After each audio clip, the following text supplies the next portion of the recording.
इदम श्री सद्गुरुवे नमः। परम पूज्य गुरुदेव वंदे माँ के सानिध्य में जन्म शताब्दी पुस्तक माला 72 राम का चरित्र ही हमारा प्रेरणा स्रोत डे 10। परम पूज्य गुरुदेव वंदे माँ का दिव्य प्राण अपने अंतस में अनुभव करते हुए और एक दैवीय यात्रा की ओर, जहाँ गुरुदेव हमारे दृष्टिकोण को बदल रहे हैं। गुरुदेव कह रहे हैं कि हमें दिव्य चरित्रों से सीखने की आवश्यकता है, महामानवों से सीखने की आवश्यकता है, लेकिन हमारी गुणग्राहक दृष्टि डेवलप हो जानी चाहिए और एक ऐसी दृष्टि डेवलप हो जानी चाहिए जहाँ जिसमें जो अच्छा है हम उसको ग्रहण कर सकें। और अगर हमें कोई चीज समझ में नहीं आ रही है, हमें कोई चीज गलत लग रही है या अनुचित लग रही है, या हमारी छोटी बुद्धि उसको उसको एनालिसिस नहीं कर पा रही उसका, तो उसको हमको ड्रॉप कर देना चाहिए, उसको हमें ईश्वर के चरणों में रख देना चाहिए। लेकिन किसी के लिए कोई धारणा नहीं बनानी, क्योंकि अगर हम उस धारणा वाली दृष्टि से चलेंगे तो हम भगवान राम में भी बहुत कमियां निकाल सकते हैं, भगवान कृष्ण में भी बहुत कमियां निकाल सकते हैं। ना हम उस काल में थे, और अगर थे तो हमारी स्मृति तो नहीं है अभी। लेकिन अगर उनको, भगवान राम को भगवान का दर्जा मिला या भगवान बुद्ध को बुद्ध का दर्जा मिला, तो कोई कारण होगा और हमको वो कारण समझ नहीं आ रहा। पर उनके जीवन में वो दैव्यता है, उनके जीवन में वो खास बातें हैं जो उन्होंने जीकर दिखाई। स्वयं परम पूज्य गुरुदेव का अगर जीवन देख लें तो शुरू से लेकर लास्ट तक उन्होंने अपने जीवन में ऐसे काम किए हैं जो जो अद्भुत हैं, और जिन्हें हम करने का सोचे भी तो बहुत लंबी खाई है, उसको दूर करना, उस खाई को समझ पाना, हर तरह के संयम को जीना। और छोटी सी उम्र में, 13 वर्ष की उम्र से उन्होंने एक साधक का जीवन जीना शुरू कर दिया। वो कठिन होगा, पर यात्रा वही है कि हमारे जो इष्ट हैं, जिनको भी हम मानते हैं, हम चाहे ईश्वर को माने, चाहे अल्लाह को माने, चाहे गुरु नानक देव जी को माने, चाहे राम को माने, चाहे सीता को माने, चाहे कृष्ण को माने, चाहे निराकार को माने, चाहे साकार को माने, अल्टीमेटली यात्रा यही है कि जिसको हम मान रहे हैं हम पहले उसकी माने, जो भी उन्होंने सूत्र दिए उन सूत्रों को अपने जीवन में अपनाए, और उसके बाद उनके जैसा बन जाए। हमारे में और उनमें कोई भेद ना रहे, नाम और नामी एक हो जाए। तो यही गुरुदेव हमें समझा रहे थे। गुरुदेव कह रहे थे कि हम चाहते हैं कि आपकी अपनी दृष्टि हो, अपना विवेक हो, अपनी अकल को, अपने विवेक को मत बेचो, और उसके लिए गायत्री करना मैंडेटरी है। जब आप अपनी अकल से अपने विवेक को धारण करके, रितंबरा और प्रज्ञा को धारण करके चलेंगे, तो आपको अच्छे से सारा तत्व दर्शन समझ में आएगा। हर लीला के पीछे क्या गहराई है, हर कहानी के पीछे क्या गहराई है, वो अपने आप समझ में आने लगेगी। गुरुदेव कह रहे हैं सुसंतति कैसे। रामचंद्र की जी की कथा श्री कृष्ण की तरह ही है। मनु शत्रुपा ने तप किया था तो दशरथ के राम पुत्र पैदा हुए। मित्रों, तप करने से ही अच्छे एवं सुसंस्कारी बच्चे पैदा हो सकते हैं। तप करने से। और तप की परिभाषा क्या है? तप की परिभाषा माला घुमाना नहीं है मित्रों। अगर हम ये सोच रहे हो कि हम 51 माला, 101 माला घुमा के एक दैवी आत्मा को धरती पर बुला लेंगे, नहीं, क्षमा कीजिए, ये संभव नहीं है। परम पूज्य गुरुदेव ने तप की एक बहुत खूबसूरत परिभाषा दी है। तप का मतलब है मन को साधना। तप का अर्थ है हर तरह के संयम को साधना। और सबसे इंपॉर्टेंट है, अगर संतान की बात आ रही है तो ब्रह्मचर्य। ब्रह्मचर्य, अब आप कहेंगे ब्रह्मचर्य और संतान एक साथ कैसे? हाँ बिल्कुल, 3 महीने का मिनिमम ब्रह्मचर्य। 3 महीने एक साधक के जैसा, एक ऋषि के जैसा जीवन जीना, और फिर जिस तरह की संतान हम चाहते हैं उस तरह की आत्मा को इन्वोक करना। ये चॉइस हमें दी गई है। हम कैसी संतान चाहते हैं? हम ऋषि चाहते हैं, भक्त चाहते हैं, क्षत्रिय चाहते हैं, शूरवीर चाहते हैं, या कोई राजनेता चाहते हैं जो बहुत अच्छा काम करे, दैवीय काम करे, जो भी माता पिता की इच्छा हो। लेकिन उसके लिए गर्व तो ऐसा हो, भावनाएं तो ऐसी हो, विचारणाएं तो ऐसी हो, और वो तब हम कर तो सकें। तो सात्विक आहार करना पड़ेगा, नियमित एक दिनचर्या को जीना पड़ेगा, पूर्ण संयम करना पड़ेगा, अर्थ संयम करना पड़ेगा, मन का संयम करना पड़ेगा। और करना चाहिए, पड़ेगा नहीं, पड़ेगा शब्द यहाँ सही नहीं है, करना चाहिए। क्यों? क्योंकि दिव्य आत्माएं आने के लिए तड़प रही हैं, दिव्य चेतनाएं धरती पर आने के लिए, धरती को खूबसूरत बनाने के लिए तड़प रही हैं। और माता पिता की जागृति, उनका जो मूल पहला उद्देश्य होता है ना, जब कोई दिव्य आत्मा धरती पर आती है, उसका पहला उद्देश्य होता है माता पिता की जागृति करना, माता पिता को उच्च ऊपर उठाना। कहाँ से ऊपर उठाना? पैसे रुपए से ऊपर उठाना नहीं, उनके आत्मिक, उनकी भावनाओं को, उनकी विचारणाओं को श्रेष्ठतम बनाना, ऊपर उठाना। तो उसके लिए तप करना पड़ेगा, और अगर हम तप करेंगे तो दैवीय संतान लेकर आएंगे। अगर हम चाहते हैं कि अच्छे बच्चे पैदा हो तो तप करें। तप का अर्थ है शारीरिक मानसिक क्रियाओं को ठीक करना। गुरुदेव इसको एक्सप्लेन भी कर रहे हैं। आप जब स्वयं संस्कारवान बनेंगे तभी आप संस्कारवान बच्चे पैदा कर सकते हैं। अगर ढांचा ठप्पा ठीक नहीं तो खिलौना ठीक कैसे बनेगा? इसके लिए अपने आप को गलाइए। मित्रों, यज्ञ वातावरण में संस्कारवान बच्चे पैदा होते हैं। अब यज्ञ वातावरण का अर्थ यहाँ ये नहीं कह रहे गुरुदेव के जिस घर में रोज यज्ञ होता है उस घर में संस्कारवान बच्चे पैदा होते हैं। जीवन ही यज्ञ हो जाए, जीवन ही सुहा हो जाए। हम जो भी कर्म कर रहे हैं, हर कर्म के पीछे की भावना मैटर करती है। भावना निष्काम है, दैवीय है, परमार्थ वाली है और उसमें करुणा है, संवेदना है, प्रेम है, तो वो कर्म यज्ञ कर्म हो जाता है।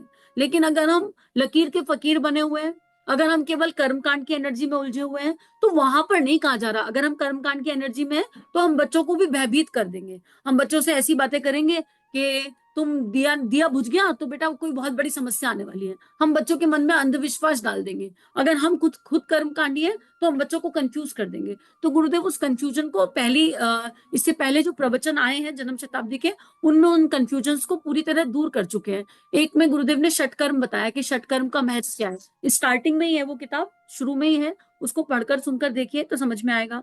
तो जीवन को यज्ञ बनाना है। गुरुदेव कह रहे हैं, एक कथा आती है कि दशरथ जी द्वारा यज्ञ किया गया था, उसके बाद चरु खीर बांटा गया, तो उससे 4 भगवान राम, लक्ष्मण, भरत और शत्रुघ्न पैदा हुए। अब गुरु जी आप हवन करा दें तथा हमारी बीवी को ऐसा बच्चा हो जाए। नहीं बेटे, हम ऐसा हवन नहीं करा सकते। आप पहले अपने परिवार में इस तरह का त्यागमय वातावरण बनाइए जैसा कि दशरथ के यहाँ था, जैसा कि राम सीता, लक्ष्मण उर्मिला आदि का त्यागमय जीवन था। वैसा वातावरण आपके घर परिवार का होगा, तभी यह हो सकता है। अब आप विचार करके देखो, राजा दशरथ क्या यज्ञ करने कौन आया? ऋषि वशिष्ठ आए। क्यों आए ऋषि वशिष्ठ? किस कारण से आए? क्योंकि वो जानते थे कि दशरथ कौन है। दशरथ का मतलब क्या है? जिसने अपनी 10 इंद्रियों पर विजय प्राप्त कर ली, जो उस रथ पर बैठा है। नाम से ही समझ में आता है। कौशल्य का अर्थ क्या है? जिसके पास संपूर्ण कौशल हो, जिसके पास इस संसार के सारे वैभव, सारे कौशल हो, जो हर चीज को मैनेज कर सकती हो, कौशल्य का अर्थ ही है। और वशिष्ठ कौन है? वशिष्ठ एक उपाधि है। अगर इतनी पर्टिकुलर संख्या ऑफ जप जिसने 3 शरीर से, सही भावना से, सही इंटेंशन से, सही धारणा से कर ली, उसको वशिष्ठ कहते थे। तो यज्ञ कराने भी वशिष्ठ जैसे गुरु आए। कौन है वशिष्ठ? विश्वामित्र के भी जो गुरु हैं वो है वशिष्ठ। ऐसी दिव्य चेतना आई। अब अगर हमारे घर में कलह का वातावरण है, रोज लड़ाई झगड़ा हो रहा है, नॉनवेज बन रहा है, ना जाने हम किस तरह की विचारना धारणा रख रहे हैं, और ऐसे में हम सोचे कि वशिष्ठ जैसा कोई हमारे घर आए, यज्ञ कराए और मैजिक हो जाए, जादू हो जाए, नहीं हो पाएगा ऐसा जादू। और अगर हमारे घर का वातावरण श्रेष्ठ हो जाए, हमारा घर का वातावरण, एक वातावरण देह के अंदर है, देह के अंदर का वातावरण श्रेष्ठ हो जाए, और फिर जिसका देह के अंदर का वातावरण अगर श्रेष्ठ हो गया ना, अंदर अगर सदचिंतन, सदविचार अगर आकर बैठ गए, एकदम स्ट्रांग आकर बैठ गए, तो फिर घर का वातावरण बदलते हुए देर नहीं लगती। क्योंकि इंसान भय मुक्त हो जाता है, उचित को उचित कहने की क्षमता रखता है, उचित को उचित कहने करने की क्षमता रखता है, मात्र विचारों में नहीं रहता, फिर वो क्रियाकलापों में आता है। और उसको देखकर बाकी लोग चाहे चाहे मुंह बनाए, लेकिन उनको अंतर मन में ये पता होता है कि करने वाला कर सही रहा है। कई बार ऐसा होगा कि आप कोई ढंग का काम कर रहे हो और आपके साथी आत्माएं, आपके घर के परिवार के लोग कहते हैं क्या है, कुछ भी करते रहते हो, पर उनका अंतर्मन कहीं ये जानता होता है कि करना तो यही चाहिए जो ये कर रहे हैं। तो उनके अंदर वो बीज डल जाता है। आवरण पर भले ही वो साथ ना दे, पर उनका अंतःकरण विश्वास करता है। और इसलिए आप जब सत्य के साथ चलते हो और आप फिर उनका विरोध नहीं करते, उन्होंने आपका विरोध किया, आप फिर भी उन्हें प्रेम दीजिए। वो कुछ भी कहें, आप उन्हें मुस्कुराकर प्रेम दीजिए। और कहिए हमें तो गुरुजी ने यही सिखाया है कि बस प्रेम ही है, हमारे पास है ही नहीं कुछ देने के लिए प्रेम के सिवा। आप कुछ भी कहें, पर हम समझ रहे हैं कि आपको तकलीफ हो रही है, पर हमारे पास इसके अलावा कुछ है नहीं, तो ठीक है। आप देखेंगे थोड़े दिनों में आपका प्रेम जब आपके घर के सारे मेंबर्स में ट्रेवल करेगा, उनमें परिवर्तन आने शुरू हो जाएंगे। वो धीरे धीरे मौन सहयोगी बन जाएंगे। हो सकता है स्थूल सहयोगी ना बने, पर मौन सहयोगी बन जाएंगे। और भाई अगर मैं बात करूं तो जब हमें जिद्दें करनी होती है ना, तो हम संसारिक जिद भी तो पूरी करते हैं। अभी अगर आपको कोई साड़ी चाहिए, कोई जेवर चाहिए, कोई गहना चाहिए, तो आप कितनी जबरदस्त जिद करते हो और वो ले ही आते हो, वो मना ही लेते हो घर परिवार को। अगर हस्बैंड को कहीं घूमने जाना है, ट्रैवल करना है, तो पूरी फैमिली को कन्विंस कर ही लेता है कि नहीं हमको घूमने जाना है। हम अपने देह के सुखों के लिए भी तो जिद कर कर उन्हें पूरा कर लेते हैं। तो क्यों ना आत्मिक सुख के लिए, आत्मिक आनंद के लिए, जो एक का नहीं सबका हो जाता है, उसके लिए कुछ कदम उठा ले, उसके लिए कुछ छोटे छोटे स्टेप उठा ले। तो अगर हमारा मन दशरथ जैसा हो जाए, यानी 10 इंद्रियों पर विजय, और हमारे पास वो सारे कौशल आ जाए जो प्रेम से जन्मते हैं, जो सद्भावना से जन्मते हैं, जो करुणा से जन्मते हैं, तो वशिष्ठ एक नहीं अनेक वशिष्ठ हैं। सूक्ष्म से दिव्य शक्तियां आएंगी और आकर के अपने आप आशीर्वाद दे जाएंगी दिव्य संतान का। कोई दिक्कत वाली बात नहीं है। और अगर अब आप ये कि अब तो हमारी संतान हो गई, तब तो हमें पता नहीं था, अब हम क्या करें, अब तो गाड़ी गड़बड़ा चुकी है, तो गड़बड़ा ही नहीं है। ध्यान में ये शक्ति है कि हम आज की डेट में भी 10 साल पीछे वाली एनर्जीज को बदल सकते हैं। कैसे बदल सकते हैं? आंख बंद करो, आंख बंद करो और आंख बंद करके ध्यान करो, भावना करो कि हम शांति कुंज पहुंच गए या हम अपने गुरु के आश्रम में पहुंच गए। देखो आपके चेहरे पर मुस्कुराहट आ गई, इस एक लाइन से आपके चेहरे पर मुस्कुराहट आ गई। आप वहां पहुंचे और देवीय शक्तियां आपका स्वागत कर रही हैं। गुरु, गुरुदेव, माँ या आपके जो भी गुरु हैं या आपके जो भी इष्ट है वो आपका स्वागत कर रहे हैं और गले लगा के कह रहे हैं, अरे आ गए, इतने दिनों बाद आए हो, कैसे हो, तुम्हारे यहाँ सब ठीक है, सब कुछ अच्छा है। और आपका मन एकदम तरंगे आ गई, मन में इतनी दिव्य तरंगे आ गई और आप पूरे आश्रम का चक्कर लगाने लगे। आश्रम का चक्कर लगा रहे हो, अलग अलग जगहों पर जा रहे हो। अगर शांति कुंज में हो तो सबसे पहले अखंड दीप के दर्शन कर रहे हो, समाधि स्थल के दर्शन कर रहे हो और फिर हिमालय में जाकर बैठ रहे हो और फिर वहां बैठकर मुस्कुरा रहे हो और मन को सुकून मिल रहा है कि अरे हम यहाँ कैसे आ गए। बरसाने में हो तो राधा कुंड चले गए, श्री जी के महल चले गए और जाने कहाँ कहाँ इसी एक पल में पहुंच गए ना। तो अगर हम यहाँ बैठकर इस एक पल में इस तरंग को जी गए,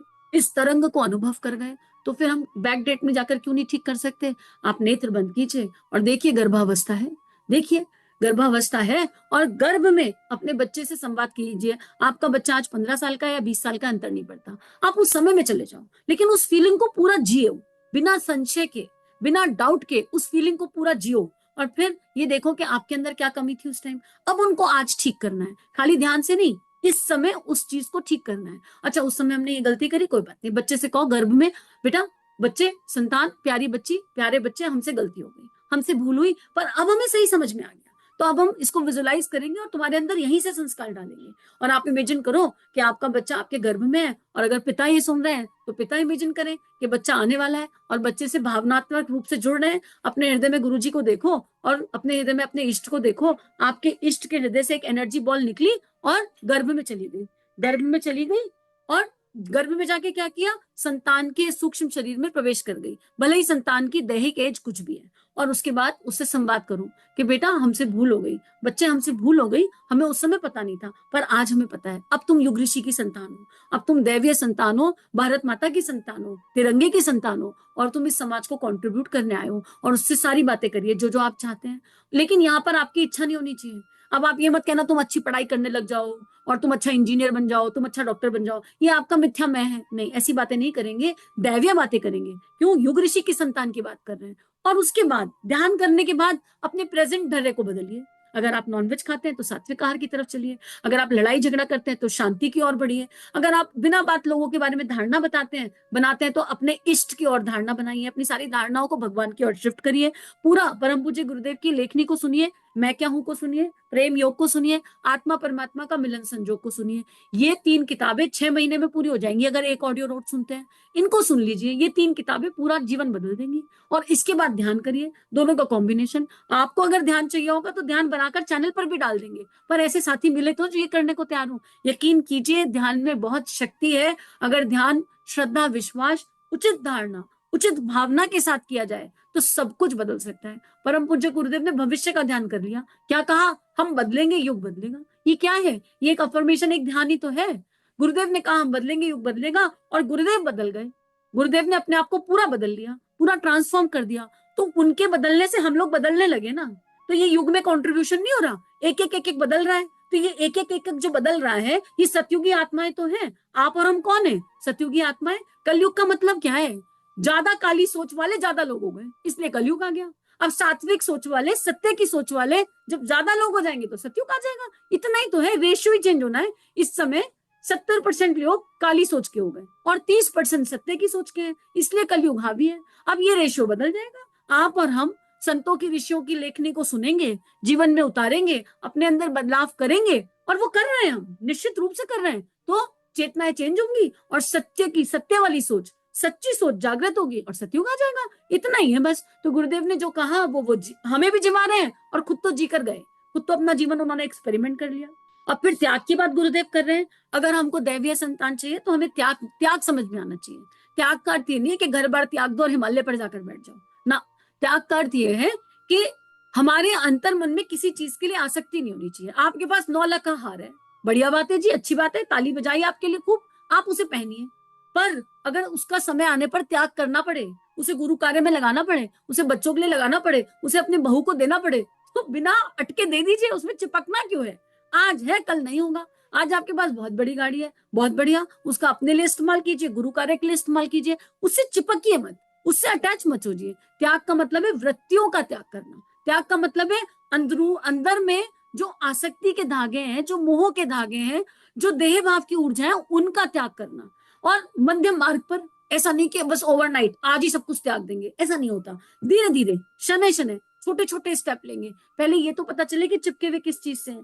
तो परम पूज्य गुरुदेव ये कह रहे हैं कि त्याग करना हो तो राम जैसा त्याग करो। राम त्याग गए, वनवास चले गए। राम जी वनवास गए किसी लोकेशना के लिए नहीं गए थे कि मैं वनवास जाऊंगा फिर लोग कहेंगे अरे राम कितना दिव्य है, वनवास चला गया, वनवास चला गया। नहीं, अपने पिता के वचन को, रघुकुल की नीति को पूर्ण करने के लिए वनवास गए, वनवास ग्रहण कर लिया, सब कुछ त्याग दिया। कहां पर तो महाराज बनने वाले थे, राजा बनने वाले थे, और कहां ओवरनाइट सन्यासी बन गए और त्यागी बन गए। उसके बाद क्या, उनके वस्त्र भी चेंज करवा दिए गए। क्यों? कौन से वस्त्र पहनाए गए? गेरुआ वस्त्र पहनाया गया, पीला रंग पहनाया गया, शांति का प्रतीक है। इस वस्त्र की अपनी एक ऊर्जा है। तभी तो परम पूज्य गुरुदेव ने गायत्री मंत्र की चादर पीली बनाई।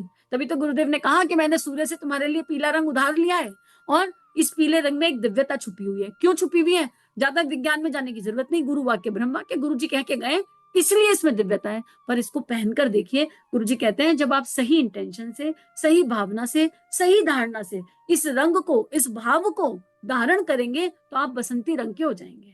आप बसंती रंग के हो जाएंगे, और जब बसंती रंग के हो जाएंगे तो आप भारत माता की दिव्य एनर्जी से, उगते हुए सूर्य की दिव्य ऊर्जा से जुड़ जाएंगे। बसंत क्या है? बसंत वो है जो भीतर बसंत कर दे। बसंत का मतलब जहां पर पेड़ पौधे खुश रहते हैं, पशु पक्षी खुश रहते हैं, नदियों का पानी ना बहुत ठंडा होता ना बहुत गर्म होता, एक वेव होती है, एक दिव्य वेव होती है जिसमें स्माइल होती है, फूल खिले रहते हैं, ये है बसंत। पीला रंग क्या है? बसंती रंग है। अपने अंतस को इस पीले रंग में रंग लें। तभी तो कहते हैं लड़की के हाथ पीले कर दो। क्यों कहते हैं लड़की के हाथ पीले कर दो? ये दिव्य है कि अपने घर में बसंत बसाएगी, अपने अंतर में बसंत बसाएगी, और जिस घर जाएगी उस घर को भी बसंती कर देगी। इसलिए कहा जाता है हर चीज का एक विज्ञान है, हर चीज का एक तत्व दर्शन है। उसको जानने के लिए, समझने के लिए गुरुदेव कह रहे हैं। तो आइए इस स्वाध्याय को आज यहीं पर गुरु चरणों में अर्पित समर्पित करें। और आप सबको बहुत बहुत धन्यवाद इस स्वाध्याय को विश्वव्यापी बनाने के लिए। सभी अपना ध्यान रखिए। सभी को प्रणाम। चलिए समाज में कुछ अच्छा बांटें। अगर ये वीडियोस आपकी लाइफ को कंट्रीब्यूट कर रहे हैं, ये भावनाएं आपके हृदय को स्पर्श कर रही हैं, तो इन भावनाओं को विश्वव्यापी बनाने में हमारी सहायता कीजिए। चैनल को लाइक कीजिए, सब्सक्राइब कीजिए, और पूरे विश्व में इस चैनल को पहुंचा दीजिए, ताकि संतों की लेखनी से जन जन का कल्याण हो सके। जय हिंद, जय भारत।